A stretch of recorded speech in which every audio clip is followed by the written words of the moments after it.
Hi friends, எல்லாருக்கும் மகளிர் தின நல்வாழ்த்துக்கள். இந்த வாழ்த்துக்கள் யாருக்குன்னா, முதையே கெட்டதுலேருந்து ஆரம்பிப்போம்.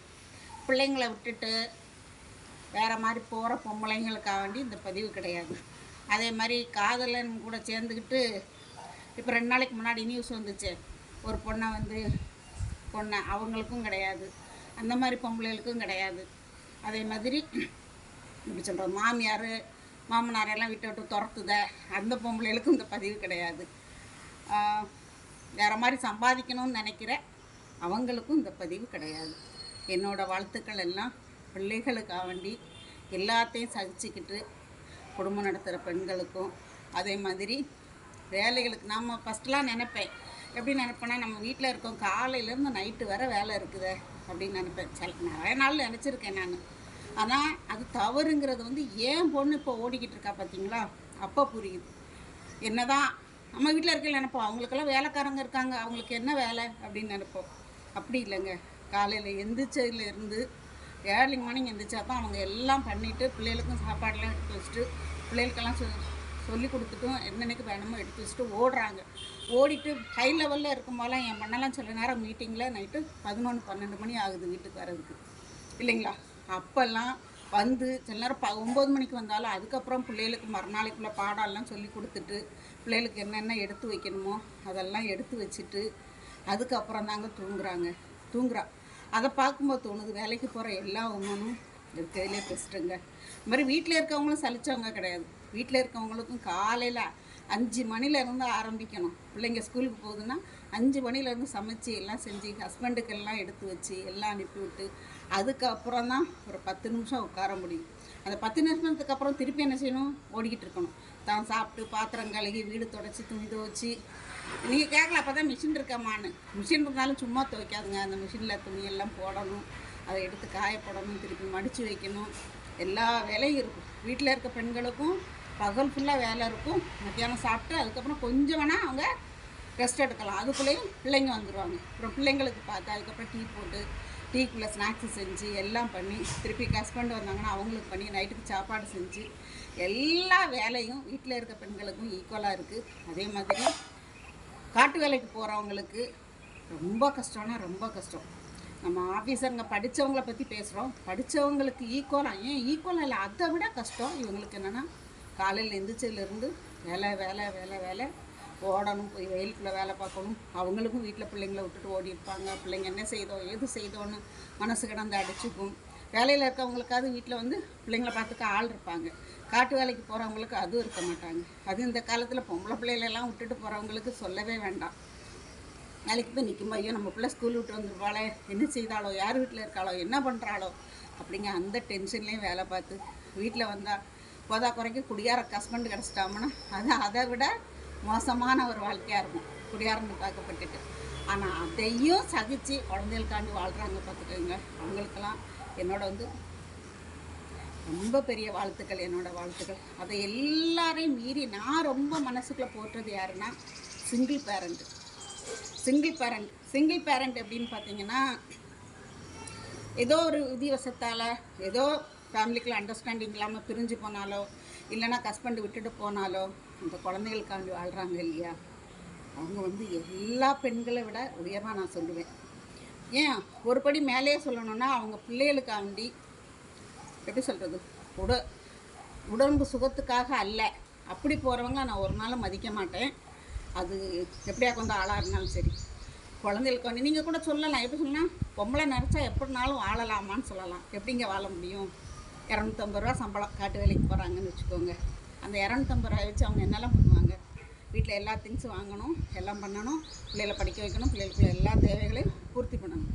அப்படி இருக்க பெண்கள் அவங்க உடம்பை நான் சொல்ல விரும்பலை, அப்படின்னா கூட அவங்க குழந்தைகளை காப்பாற்றுறாங்கன்னு வச்சுக்கோங்களேன். அவங்கள மாதிரி பெரியவங்களாம் நான் யாரையும் மதிக்கிறது இல்லைங்க. அவங்கள எனக்கு ரொம்ப போற்றுதலுக்குரியவங்களாக நான் நினைப்பேன். ஏன்னா அவங்க வேணும்னு போகிறதில்ல, மனசளவில் அவங்க யார் மேலேயும் ஆசைப்பட்டோ அப்படி போகிறதில்ல. குடும்ப சூழ்நிலை, பிள்ளைங்களை வளர்த்தாகணும், எல்லாம் செய்யணும். அதனால் அவங்க எனக்கு என்னோடய பார்வையில் அவங்க தப்பானவங்க இல்லை. அதனால் அவங்களையும் நான் ரொம்ப மதிக்கிறேன். அவங்களையும் இந்த நல்ல நாளில் போற்றுறேன். என்கிட்ட கேட்டிங்கன்னா உனக்கு என்னம்மா பெரிய விஷயம்னு கேட்டிங்கன்னா, எனக்கு வந்து நிறைய நகை போட்டிருக்குதோ அதுலேயும் சந்தோஷம் இல்லைங்க. அந்த நகை போட்டுட்டு வெளியில் போகும்போது 4 பேர் நம்மளை பார்த்துட்டு, ஐயோ நகை நல்லா இருக்கே, இது எப்போ வாங்கினேன் அப்படின்லாம் கேட்கணும். அப்படி கேட்கட்டெல்லாம் அதுவும் ஒரு டென்ஷன் தான். வீட்டுக்கு வந்துட்டு நான் இவ்வளோ போட்டு போனேன் ஒருத்தையும் கேட்கலையேன்னு அந்த ஒரு இது இருக்கும். அதுலேயும் திருப்தி இருக்காதுங்க. அது மாதிரி நிறைய சாப்பாடு, நல்ல சாப்பாடு இருக்கா, அதுவும் மனுஷனுக்கு திருப்தி வராதுங்க. இன்றைக்கி ஒரு வீட்டில் சாப்பிட்ருப்பேன், இல்லை இன்றைக்கி ஒரு நல்ல சாப்பாடு சாப்பிட்றோம், நாளைக்கு இது வேண்டாம் வேறு வேணும்னு தோணும். அதுலேயும் மனசு திருப்தி இல்லைங்க. காசு பணம் சொத்து எதுலேயுமே திருப்தி இல்லைங்க. என்கிட்ட கேட்டிங்கன்னா என்னோடய பெரிய சந்தோஷம் எதுன்னு கேட்டிங்கன்னா, என்னை யாராவது உன் பிள்ளைங்க என்னம்மா பண்ணுறாங்க அப்படின்னு கேட்டாங்கன்னா, என் பொண்ணு தேசிய சுகாதாரத்துறையில் கேன்சர் டிபார்ட்மெண்ட் வந்து ப்ரோக்ராம் ஆஃபீஸராக இருக்கா என் பொண்ணு அப்படின்னு சொன்னால், அப்படியாம்மா அப்படின்னு கேட்பாங்க பாருங்களேன். அப்போது வரும் பாருங்கள், உள்ளே இருந்து ஒரு பெரிய ஒரு சந்தோஷம், அடிவயிறெல்லாம் இருந்து அப்படி ஒரு சந்தோஷம் வரும் பாருங்கள். அந்த சந்தோஷம் எதுலேயும் கிடைக்காதுங்க. நம்ம பிள்ளைங்க, என் பிள்ளைங்க அப்படி பெரிய லெவலில் இருக்காங்க. மாதிரி பையன் என்னம்மா பண்ணுறான், பையன் வந்து டிசியாக இருக்கான், டெப்டி கமிஷனராக இருக்கான். அப்படியாம்மா எங்கம்மா அப்படின்னு கேட்கும்போது இதில் இருக்கான் அப்படின்னு அவங்க கேட்பாங்க பாருங்கள். அப்போ ஒரு பூரிப்பு வரும் பாருங்கள் நமக்கு. ஏன் குழந்தை, ஏன் பையன், ஏன் பொண்ணு அப்படின்னு சொல்லுவாங்க பார்த்தீங்களா. அதே மாதிரி ரொம்ப மிகப்பெரிய சந்தோஷம் ஒரு பொண்ணுக்கு என்னென்னா, எனக்கு நம்மளோட குழந்தைகளுக்கு நல்ல லைஃப் பார்ட்னர் கிடச்சிச்சின்னா அது ரொம்ப பெருசுங்க. சொத்து இருக்க வீட்டில் பொண்ணு கட்ட வேண்டாம், சொத்து இருக்க வீட்டில் பொண்ணு கொடுக்க வேண்டாம். அவங்க 2 பேருக்குள்ள ஒரு நல்ல அண்டர்ஸ்டாண்டிங்கான லைஃப் இருக்குன்னா, என் பொண்ணுக்கு நல்ல ஒரு லைஃப் கிடச்சிச்சுன்னு சந்தோஷப்படுவேன். என் பையனை நான் நல்லா வளர்த்துருந்தேன்னா என் மருமகளுக்கு என் பையன் நல்ல ஹஸ்பண்டாக இருக்கும் இல்லையா. அவங்க 2 பேருக்குள்ள நல்லா இருந்துச்சுன்னா அப்போ நான் என் பையனே நல்லா வளர்த்துருக்குறேன் அப்படிங்கிற அந்த ஒரு சந்தோஷம் இருப்பாருங்க. அதுக்கு ஈக்குவல் உலகத்தில் எதுவுமே கிடையாதுங்க. அதனால் நான் என்ன சொல்கிறேன்னா, தயவு செஞ்சு யாரும் குழந்தைகளை விட்டுட்டு போகாதீங்க. பெண்கள் வந்து போகாதீங்க, நல்லா இருப்பீங்க, போகாதீங்க. என்னதான் உங்களுக்குள்ள அண்டர்ஸ்டாண்டிங் இல்லாமல் போனாலுமே பிள்ளைகளை விட்டுட்டு போகாதீங்க. ஆம்பளைங்க போட்டும். ஆனால் நான் ஆம்பளைங்களை குறை சொல்லல, நிறைய ஆண்கள் வந்து குழந்தைகளை வச்சுட்டு இருக்க, குழந்தைகளுக்காண்டி வாழ்கிற ஆண்களையும் நான் மதிக்கிறேன். நேரம் அவங்கள வந்து ரொம்ப நான் மதிக்கிறேன். அவங்கள வந்து ரொம்ப ஹையில் வச்சுருக்கேன் நான். பிள்ளைகளுக்காண்டி வாழ்கிற ஆண்களை வந்து ரொம்ப ஹை, என்னோடய பார்வையில் வந்து அவங்களாம் ரொம்ப ஹை. ஆனால் உடம்பு சோத்துக்காண்டியும் சில்லற ஆசைகளுக்காக குழந்தைங்களை விட்டுட்டெல்லாம் போகாதீங்க.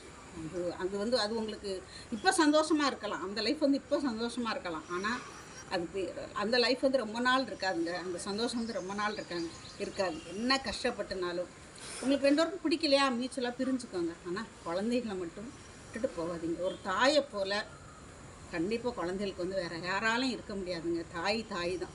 தகப்பன் எல்லாம் பார்த்துக்குவாங்க தான். ஆனால் தாய்க்கு தெரியுது அந்த ஒரு குழந்தைகளோட அந்த ஒரு அட்டாச்மெண்ட் வந்து கண்டிப்பாக ஆண்களோட இருக்காதுன்னு என்னோட ஒரு ஒப்பீனியன். அதனால் நம்ம இந்த மற்ற கெட்டவங்களை பற்றி பேச வேண்டாம். அந்த பெண்கள் அவங்களுக்காண்டி அவங்க வாழட்டும்.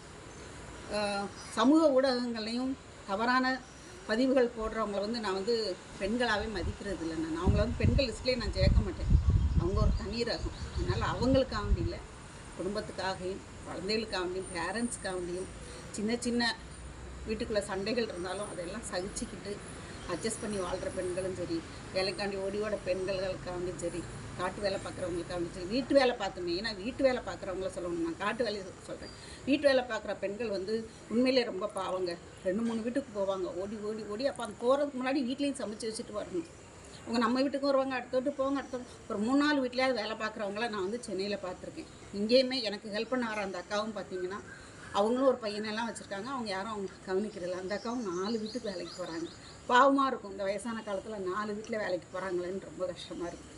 அவங்களுக்கும் என்னோட பெரிய மகளிர் தின வாழ்த்துக்கள். இதை கேட்ட எல்லாருக்கும் நன்றி. நான் பேசினதில் ஏதாவது தவறு இருந்தால் மன்னிச்சிருங்க, சுட்டி காட்டுங்க. என்னோடய தவறை வந்து சுட்டி காட்டுங்க. ஓகே, பாய், தேங்க்யூ.